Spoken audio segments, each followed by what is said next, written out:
आजम का गढ़ ढह गया है। रामपुर, जहां पर कभी आजम खान का दबदबा चलता था, वो हाथ से निकल गया है। आजम खान की प्रतिष्ठा दांव पर लगी थी। उन्होंने कहा था, मेरे मुंह पर कालिक मत पुतवा देना, मैं जेल से आपके लिए बाहर आया हूं।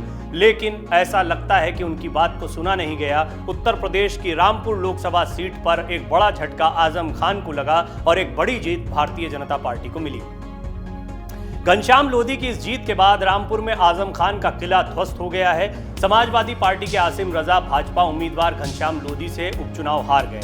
शुरुआती राउंड की गिनती से ही भारतीय जनता पार्टी ने बढ़त बना रखी थी। यहां पर भाजपा के उम्मीदवार घनश्याम लोधी, जो कि कभी आजम खान के करीबी रहे थे, उन्होंने जीत दर्ज कर ली है। आजम खान ने इशारों में पहले ही स्पष्ट कर दिया था कि कहीं ना कहीं रामपुर में हार का खतरा उन्हें महसूस होने लगा है। आप हमारी कल की रिपोर्ट देख सकते हैं, जहां हमने आपको पहले ही बता दिया था कि आजम खान ने हार मान ली है और इसकी बहुत बड़ी वजह थी आजम खान के वो बयान, जिसमें वो लगातार चुनाव की निष्पक्षता पर सवाल खड़े कर रहे थे और कहीं ना कहीं बौखलाहट दिखाई दे रही थी। ये बौखलाहट तब साफ दिखाई दी जब आजम खान ने मीडिया को भी कटघरे में खड़ा कर दिया था। और ऐसा तमाम बड़े नेता तभी करते हैं जब उन्हें हार का अंदेशा होने लगता है।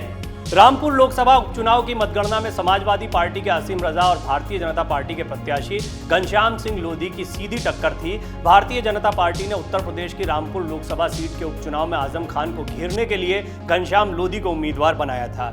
यूपी विधानसभा चुनाव के दौरान फरवरी 2022 में घनश्याम लोधी को समाजवादी पार्टी से बाहर का रास्ता दिखाया गया था।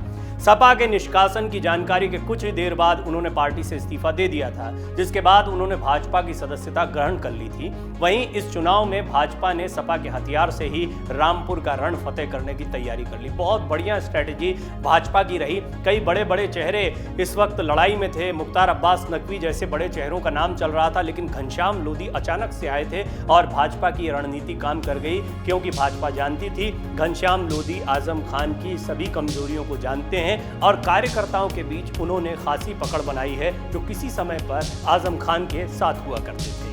तो ऐसे में आइए अब हम आपको बताते हैं कि कौन है घनश्याम लोधी, जिन्हें भाजपा ने रामपुर से उम्मीदवार बनाया। घनश्याम लोधी रामपुर के लिए कोई नया नाम नहीं है। घनश्याम लंबे समय से राजनीति में सक्रिय हैं। उनकी राजनीति भी भारतीय जनता पार्टी से ही शुरू हुई थी। तब वो उत्तर प्रदेश के पूर्व मुख्यमंत्री स्वर्गीय कल्याण सिंह के काफी करीबी थे। वो भाजपा के जिला अध्यक्ष भी रह चुके हैं।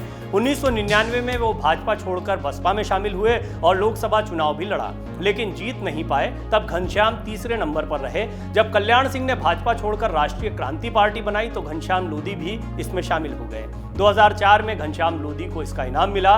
राष्ट्रीय क्रांति पार्टी ने समाजवादी पार्टी के साथ गठबंधन करके घनश्याम को बरेली रामपुर एमएलसी सीट से अपना प्रत्याशी बनाया। वो जीत भी गए।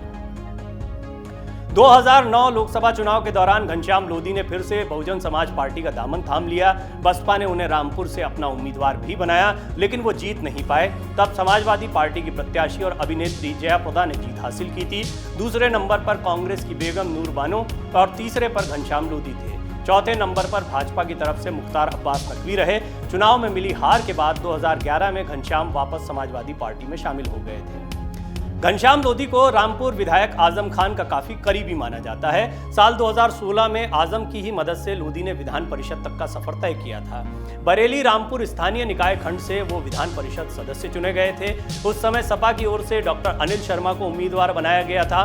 आजम खान ने अपनी रणनीति से अनिल शर्मा का टिकट कटवाया और घनश्याम लोधी की उम्मीदवारी फाइनल कर दी। विशेष हेलीकॉप्टर से तब लखनऊ से घनश्याम लोधी का सिंबल रामपुर पहुंचा था और अंतिम समय में उन्होंने नामांकन किया था। बाद में पार्टी के भीतर उनकी पूछ कम होती चली गई। आजम खान के जेल जाने के बाद से घनश्याम लोधी हाशिए पर चले गए थे। इस कारण उन्होंने सपा का दामन छोड़ा और भाजपा का थाम लिया। रामपुर लोकसभा सीट से 2019 में समाजवादी पार्टी के दिग्गज मुस्लिम नेता आजम खान सांसद चुने गए थे। आजम इस बार विधानसभा चुनाव भी लड़े थे और जीत हासिल की थी। इसके बाद उन्होंने लोकसभा की सदस्यता से इस्तीफा दिया। इसी के चलते यहां उपचुनाव हुए थे।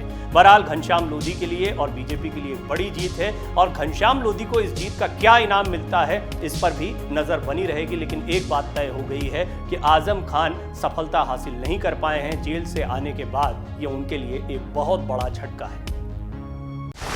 डाउनलोड करें अमर उजाला ऐप और पाएं खबरें लगातार। अगर आप ये वीडियो YouTube पर देख रहे हैं तो हमारे चैनल को सब्सक्राइब करें और बेल आइकन को दबाना ना भूलें। अगर आप फेसबुक पर यह वीडियो देख रहे हैं तो हमारे पेज को लाइक करें।